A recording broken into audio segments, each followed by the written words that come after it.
ଶ୍ରୋତା ବନ୍ଧୁମାନେ, ଅଭିଶପ୍ତ ସମ୍ପର୍କ ଓଡ଼ିଆ କାହାଣୀର ତୃତୀୟ ଭାଗକୁ ଆପଣମାନଙ୍କୁ ପୁଣି ଥରେ ସ୍ୱାଗତ। ବାଲେଶ୍ୱରରେ ପହଞ୍ଚିଲା ବେଳକୁ ସନ୍ଧ୍ୟା ହୋଇଯାଇଥିଲା। ବୀରେନ ରିକ୍ସାଟିଏ ଡାକି ଲିତୁକୁ ବସିବାକୁ କହିଲେ। ରିକ୍ସା ଅଟକି ଗଲା।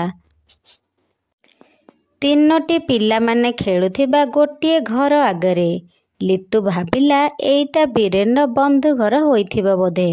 ଚାଲ, ଭିତରକୁ ଚାଲ, କହି ବୀରେନ ପ୍ରଥମେ ଘର ଭିତରକୁ ଗଲେ। ବୀରେନଙ୍କ ପଛେ ପଛେ ଲିତୁ ଗଲା। ଗୋଟିଏ ରୁମ୍ର ଚାବି ଖୋଲି ଘର ଭିତରକୁ ଡାକି ତାକୁ ବୀରେନ ବସିବାକୁ କହିଲେ। ବୀରେନଙ୍କ ବନ୍ଧୁ ପତ୍ନୀ ସେମାନଙ୍କର ଭଲ ଚର୍ଚ୍ଚା କଲେ। ଲିତୁକୁ ଭଲ ଲାଗିଲା। ଭଲ ଲୋକ ହୋଇଥିବେ ନିଶ୍ଚିତ। ସେ ଅନୁମାନ କରି ଜାଣିପାରିଲା ଯେ ବୀରେନ ତାଙ୍କ ସାଙ୍ଗ ଘରେ ରହୁଛନ୍ତି ବୋଲି। ରାତିରେ ବୀରେନ କେମିତି ବଦଳିଲା ଭଳି ଲାଗୁଥିଲେ। ସବୁ କଥାରେ ଚିଡ଼ଚିଡ଼ି ହେଉଥିଲେ। ସେ ତାଙ୍କର ଏଭଳି ପରିବର୍ତ୍ତନ ହେବାର କାରଣ କ'ଣ କିଛି ବୁଝିପାରୁନଥିଲେ।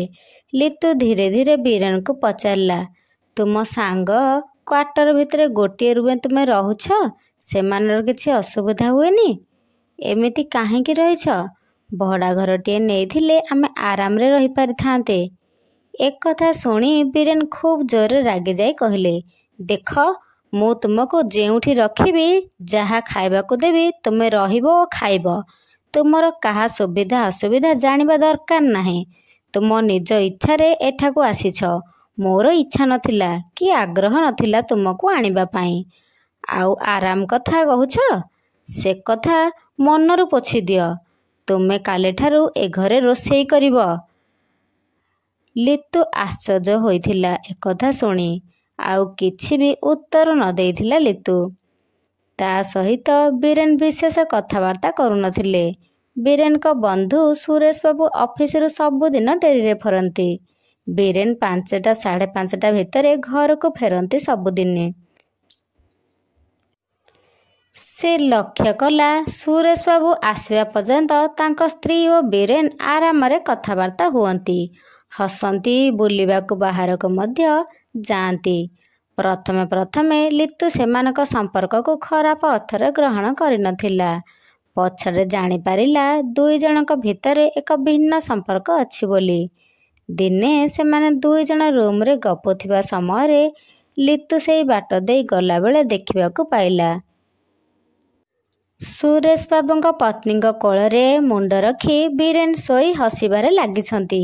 ସେ ନିଜକୁ ସମ୍ଭାଳି ଫେରିଆସିଲା ନିଜ ରୁମ୍କୁ। ଝରକା ପାଖରେ ଛିଡ଼ା ହୋଇ ମନେ ପକାଉଛି ଆସିଲା ବେଳର ଶ୍ୱଶୁର କହିଥିବା କେଇପଦ କଥା। ସେ କହିବା ଅନୁସାରେ ଏ ତ ଆଉ ଗୋଟେ ନର୍କ। ଏ ସମୟରେ ଗୋଟିଏ ଶକ୍ତ ଚାପୁଡ଼ା ଆସି ତା ଗାଲରେ ବାଜିଲା। ସେ ହଠାତ୍ ଚମକି ପଡ଼ିଲା ଓ କଷ୍ଟରେ ନିଜ ଗାଲକୁ ହାତରେ ଚାପି ଧରିଲା। ତା ପାଟିରୁ କିଛି କଥା ବାହାରିଲା ନାହିଁ। ବୀରେନ ତାକୁ ତାଗିଦ କରିଦେଇ ଗଲେ, ଆମେ କଥା ହେବା ସମୟରେ ତୁ ସେଇ ବାଟ ଦେଇ ଯିବୁନି କି ସେପଟକୁ ଚାହିଁବୁନି। ଲିତୁକୁ ଜାଣିବାକୁ କିଛି ବାକି ରହିଲାନି। ପାଖ ପଡ଼ିଶା ଓ ସ୍ତ୍ରୀ ଲୋକମାନେ ମଧ୍ୟ ଲିତୁକୁ ସବୁ କଥା କହିଲେ। ସୁରେଶ ବାବୁଙ୍କ ସରଳତାର ସୁଯୋଗ ନେଇ ସେମାନେ ଏଭଳି ସମ୍ପର୍କ ରଖିଥିଲେ। ଦରମାର ଅଧା ପଇସା ବୀରେନ ସୁରେଶଙ୍କ ପତ୍ନୀକୁ ଦେଉଥିଲେ। ସୁରେଶ ବାବୁ ସବୁ ଜାଣୁଥିଲେ ମଧ୍ୟ ସ୍ତ୍ରୀଙ୍କ ଭୟରେ କିଛି କହୁନଥିଲେ। ସେ ଜାଣିପାରିଲେ ଯେ ଏଇ କାରଣରୁ ଲିତୁକୁ ଆଣିବାକୁ ବୀରେନ ମନା କରୁଥିଲେ। ଆଉ ଶାଶୁ ଶ୍ୱଶୁର ଏକଥା ନିଶ୍ଚିତ ଭାବରେ ଜାଣିବାର ଅଭିନୟ କରୁଥିଲେ, ଯେଉଁଥିପାଇଁ ଶ୍ୱଶୁର ତାକୁ ପରୋକ୍ଷ ଭାବରେ କହିଥିଲେ ଏବଂ ଶାଶୁ ବୋଧହୁଏ ପୁଅର ଏପରି ଗୁଣ ଥିବା ଯୋଗୁଁ ତାକୁ ପ୍ରଥମେ ବୀରେନ ସହ ବାଲେଶ୍ୱର ଆସିବା ପାଇଁ କହୁଥିଲେ। ଲିତୁ ନ ଆସିବାରୁ ତା ଉପରେ ବୋଧହୁଏ ରାଗିକରି ଏପରି ବ୍ୟବହାର ତା ସହିତ କରୁଥିଲେ ବୋଲି ସେ ଭାବିଲା। ଆଉ ସେ କିଛି ଭାବିପାରିଲାନି।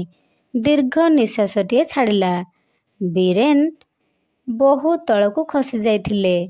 ସୁରେଶ ବାବୁଙ୍କ ସାନ ଝିଅଟି ଠିକ୍ ବୀରେନଙ୍କ ଭଳି ଅବିକଳ ଚେହେରା ଆଣିଥିଲା। ବୀରେନ ତାକୁ ଖୁବ୍ ଭଲ ପାଉଥିଲେ। ତାର ସମସ୍ତ ଦାୟିତ୍ୱ ମଧ୍ୟ ସେ ବହନ କରୁଥିଲେ। ତା ମନ ଘୃଣାରେ ଭର୍ତ୍ତି ହୋଇଗଲା। ଯେଉଁ ଲୋକ ଏତେ ଘୃଣ୍ୟ, ତା ପାଖରେ ସେ କେବେ ବି ରହିପାରିବ ନାହିଁ। କେମିତି ତାକୁ ନେଇ ଘର ସଂସାର କରିବ?